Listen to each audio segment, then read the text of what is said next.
Hello à tous, ici Clem, j'espère que vous allez bien, que vous êtes en forme. On se retrouve aujourd'hui dans un contexte un petit peu particulier puisque ça fait maintenant 1 semaine et demie que les salles de sport ont fermé et vous êtes encore beaucoup à me demander vais-je perdre tous mes muscles en m'entraînant à la maison?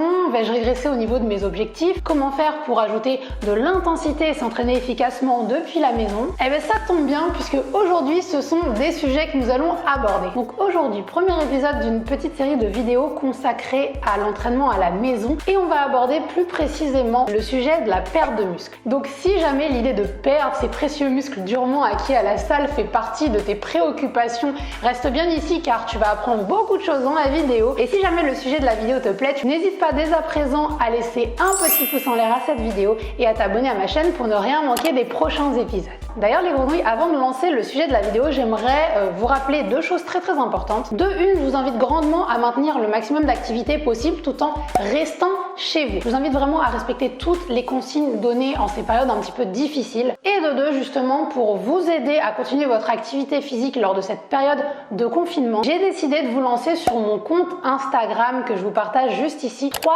vidéos hebdomadaires avec des thématiques réalisées à la maison. Donc si jamais vous avez besoin d'idées de training complet et expliqué, c'est sur mon compte Instagram que ça se passe. Vous allez voir, les séances sont très cool et super efficaces. Donc, après cette petite parenthèse, voici le sommaire d'aujourd'hui. Petit 1, que se passe-t-il dans mon corps lorsque je ne fais pas d'entraînement ou lorsque je fais des entraînements beaucoup moins intenses que ce que je faisais à la salle?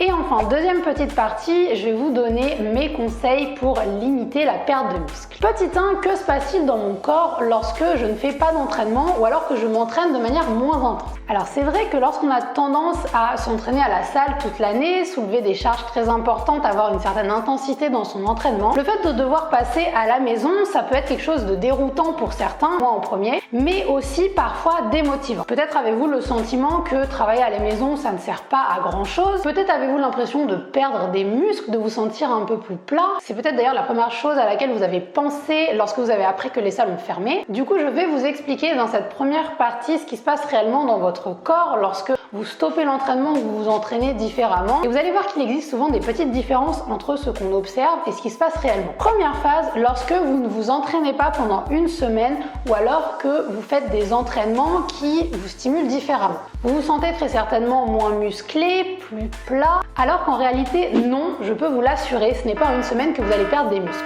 Et d'ailleurs, pour tout vous expliquer, les premières pertes que vous allez avoir, ça va pas être du tout de l'ordre du musculaire. Qu'est-ce qui se passe pendant 1 semaine lorsque vous ne stimulez pas votre corps? C'est que vous allez avoir votre tonus musculaire, c'est-à-dire l'état de tension de vos muscles qui va diminuer, plus votre coordination intermusculaire, donc c'est-à-dire la faculté de différents muscles à se synchroniser en même temps lors d'un exercice, qui vont tous les deux diminuer puisque tout simplement votre système nerveux ne sera pas sollicité. Donc pour commencer, la première chose que vous allez perdre, c'est majoritairement de la force. Ensuite, deuxième chose que vous allez perdre, et c'est très certainement le point sur lequel il peut avoir un petit peu de confusion, c'est une perte au niveau de votre glycogène musculaire.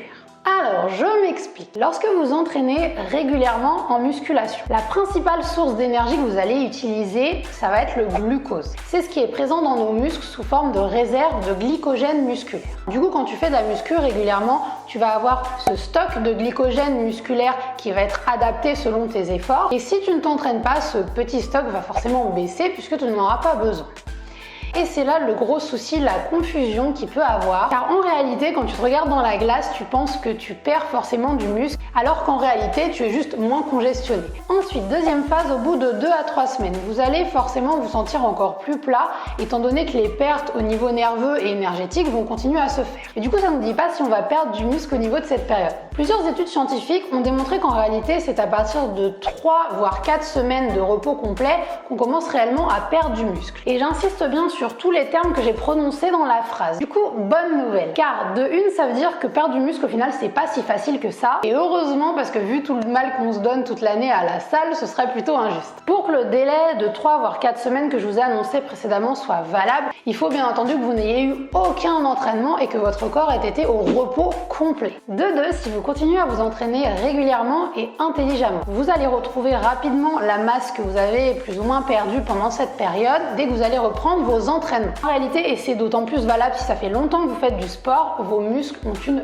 mémoire. Donc ils vont pouvoir retrouver assez rapidement leur capacité d'hypertrophie, donc c'est-à-dire de grossissement quoi. En revanche, pour ce qui est de la force, là, il va falloir quand même réadapter l'entraînement et attendre quelques semaines avant de retrouver votre force initiale. Et de 3, donc good ou bad news selon le niveau que vous avez, si vous perdez de la masse musculaire, ce qui arrivera peut-être un petit peu, la vitesse à laquelle vous en perdrez dépendra généralement du temps qu'il vous a fallu pour l'avoir. Bon, c'est un petit peu chelou comme phrase, mais par exemple, une personne qui fait de la muscu depuis 4-5 ans perdra logiquement un peu moins vite qu'une personne qui fait de la muscu depuis quelques mois. Donc voilà un petit peu le topo sur tout ce qui est des délais de perte de masse musculaire, qu'est-ce que vous perdez en premier, qu'est-ce que vous perdez pas, etc. Ce qui nous fait arriver à la partie 2, mes petits conseils, mes petites recommandations pour que vous évitiez au maximum de perdre votre masse musculaire.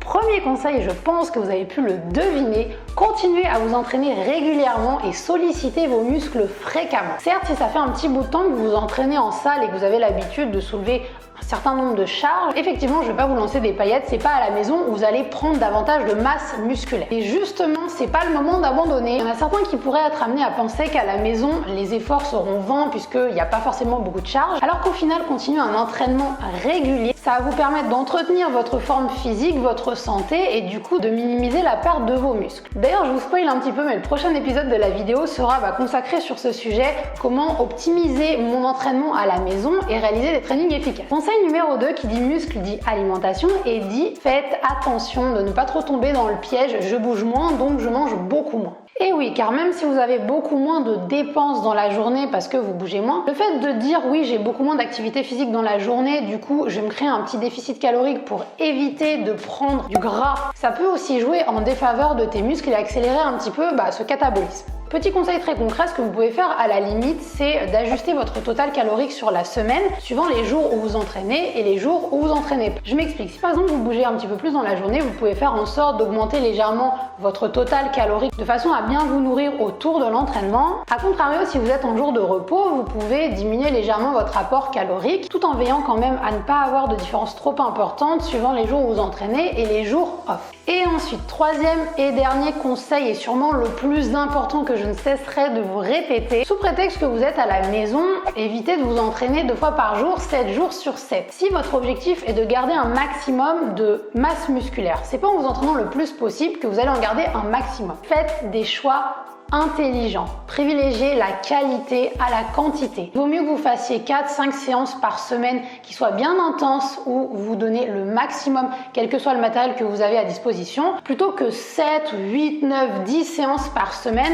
où vous êtes obligé de moduler l'intensité parce que vous avez trop de fatigue. Sur ce point-là, ce qui s'applique à la maison, c'est exactement la même chose que si vous êtes en salle. Vous pouvez légèrement augmenter votre fréquence d'entraînement si vous avez une intensité moindre, mais attention à ne pas en faire trop. Le fait de faire 15 000 squat jump dans une semaine pour bosser les fessiers, surtout si vous n'avez pas l'habitude d'en faire avant, d'une, ça va vous occasionner des douleurs articulaires, ça peut mener à des blessures, donc c'est pas forcément le bon plan. Et de deux, ça peut aussi carrément nuire à votre masse musculaire, puisque si vous ne vous reposez pas assez, vous stressez un petit peu trop votre organisme avec l'entraînement, et du coup vos hormones vont pas forcément apprécier. Donc nous voilà bon pour aujourd'hui, j'espère que vous avez appris plein de choses sur la réalité de la perte de muscles. On se retrouve dans le prochain épisode où je vais vous expliquer comment augmenter l'intensité à la maison, quel que soit le matériel que vous avez à disposition. Merci d'avoir visionné cette vidéo, on se retrouve très bientôt et en attendant, prenez soin de vous et restez à la maison. Ciao!